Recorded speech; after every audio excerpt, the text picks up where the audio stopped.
Hello, Dick Van Dyke Show friends. Welcome to my YouTube channel. My name is KJ Ricardo, and today's episode is a guest star spotlight. I like to do guest star spotlights every now and then on significant guest stars, and this week's episode is on Lennie Weinrib. Now, you're probably wondering, who's that? Well, he guest starred in 3 episodes of The Dick Van Dyke Show, and he's a very memorable guest star. He's a comedic character actor. He's brought onto the show to add a lot of jokes. They're very comedic, but what do we really know about him? So let's get into his biography. So he was born on April 29th, 1935 in the Bronx, New York, and he passed away on June 28th, 2006. He got his start in show business working with musician and band leader Spike Jones. He later worked with composer and lyricist Billy Barnes in his theatrical reviews, The Billy Barnes Review. In the early 1960s, Lennie began guest starring in a variety of television shows. This includes Dennis the Menace, as well as Alfred Hitchcock Presents, as well as The Twilight Zone and The Man from U.N.C.L.E., as well as The Red Skelton Hour and The Addams Family, Adam 12, as well as Happy Days and Emergency, and so many more. And this includes The Dick Van Dyke Show. So we're going to look at his guest star spots. He guest starred in 3 episodes of The Dick Van Dyke Show, and each episode is very memorable. He's a memorable guest star. He's often a comedic role, but let's look into these episodes. So the first episode is Buddy, Can You Spare a Job? This is a great episode. Buddy is actually fired from the Alan Brady Show. Mel has had it with Buddy and his constant insults, so he fires Buddy. Well, Rob and Sally know that they need Buddy, and so they hire this comedian friend of theirs to pretend that he's a new writer on the staff, but he's even worse than Buddy. He makes so many insults to Mel, and eventually Mel actually misses Buddy and demands for Buddy to get his job back. And so this is a great little scene. Lennie Weinrib is wonderful as this comedian. He really insults Mel, so enjoy this clip. Good sense of humor. Yeah, I like you, my hand. Really? Is that your hand? Why, it looks more like 5 fat worms. I beg your pardon. Why? You can't help it if you have worm fingers. Does it run in your family? Now look, Mr. Brew.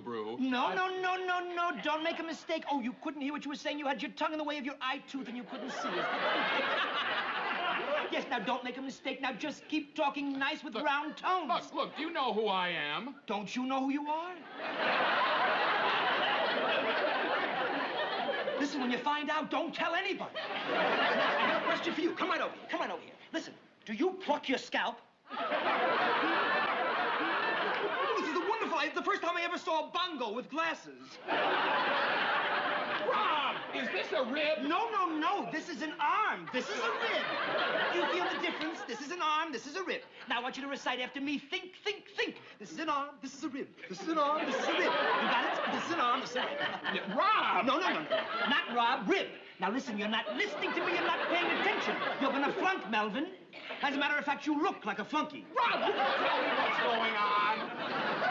Going on? Now, sit down, I'll tell you. I'm from the FBI. FBI? FBI, that's you. Fat, bald, and ignorant. Yeah. Wait a minute now, before you leave. Remember, this is your arm, this is your rib, this is your arm. Move your dance the violence. Can I have the next shot now? Get me, buddy! Hey,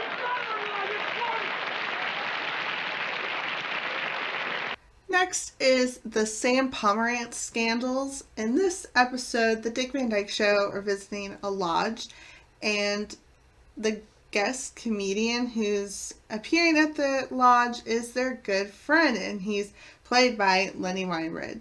So we've seen him before on the show, and now he's labeled as the world's greatest comedian. And so he's in this episode kind of briefly, but once again, he is just a joy to watch.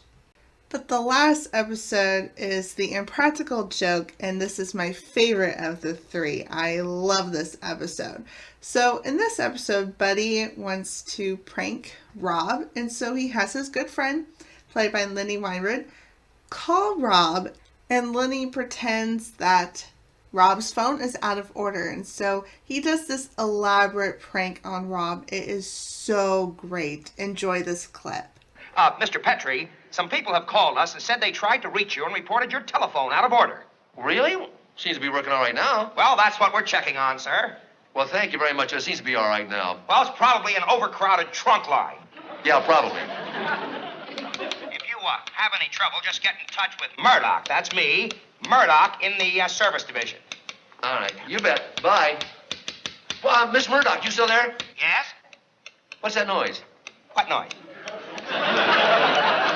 Well, it's like a tapping or clicking or something. Don't you hear it? Gee, I sure don't. It's sure loud on this end. I see. Could you describe it to me?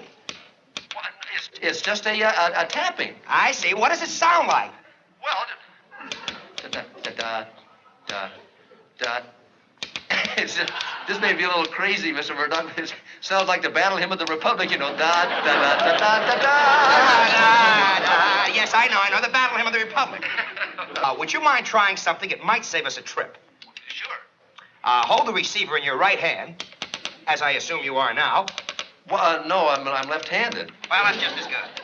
Now, with the other hand, pick up the base of the instrument and shake it vigorously while holding it above your head. Well, what's that going to do? It will jar your 2246. Mine is 2246. Yeah, your audio filament.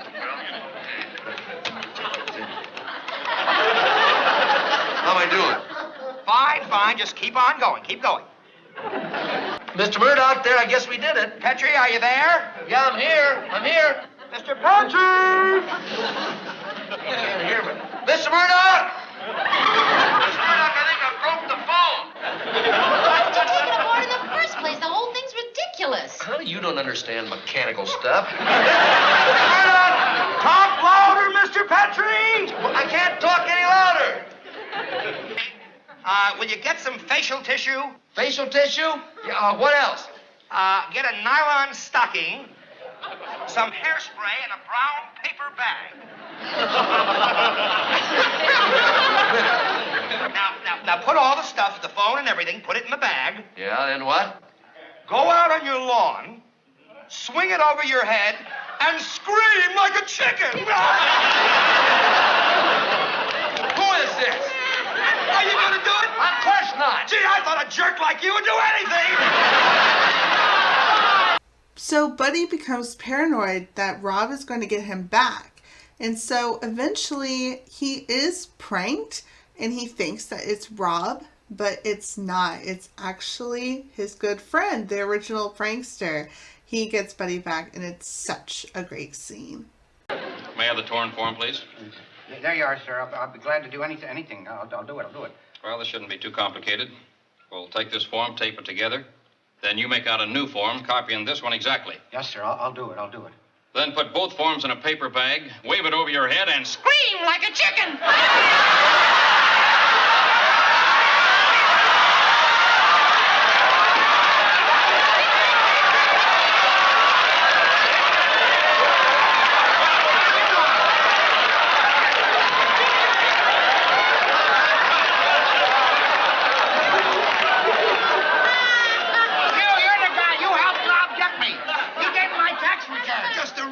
Facsimile, and I didn't help anybody. I got you myself for myself. Great job. I knew it all the time. Lennie is probably actually best known for his voice work. He provided voice work for The Jetsons, Private Eye, Inch High, The New Adventures of Batman, Bedknobs and Broomsticks, Sesame Street, the original voice of Scrappy-Doo, Voltron, Defender of the Universe, the Flintstones Kids, the Smurfs, Yo Yogi, and he voiced the title role in H.R. Hunt stuff and also wrote every episode of that show. Lennie also had a brief directing career. He filmed 3 movies in the popular beach party genre of the 1960s, including Beach Ball, Wild Wild Winter, and Out of Sight. Looking into his personal life a little bit, on February 23rd, 1983, he married Sonia Iris, and they had 3 children together, Linda, Heidi, and Grace. His daughter Linda and her children are all voice actors, so they followed in Lennie's footsteps, and his daughter Heidi performed as a member of the ensemble cast of Roya de Chile, a Chilean talent competition show. And then his youngest daughter, Grace, is an artist, and she lives in Chile with their mother, Sonia, who is still alive today. In the 1990s, Lennie retired from acting and moved the family to Santiago, Chile. He lived there until his death on June 28, 2006, after suffering a stroke. He was 71 years old. And that's it. That's all I have for you this week. I hope you enjoyed this guest star spotlight on Lennie Weinrib. He is definitely a memorable guest star. He's remembered best for his voice work in popular animated cartoons, but he is also great on the Dick Van Dyke Show. He's a memorable guest star. He's so comedic. The Impractical joke is my favorite guest star spot of his, and it's one of my favorite episodes as a whole. But Lennie was just a classic comedian who loved to make people laugh, and he certainly makes us laugh on the Dick Van Dyke Show and his other work. So thanks for watching, and I hope you enjoyed this week's video. Stay tuned for another video next week. Thanks for watching, and I'll see you guys next time. And remember to always laugh often.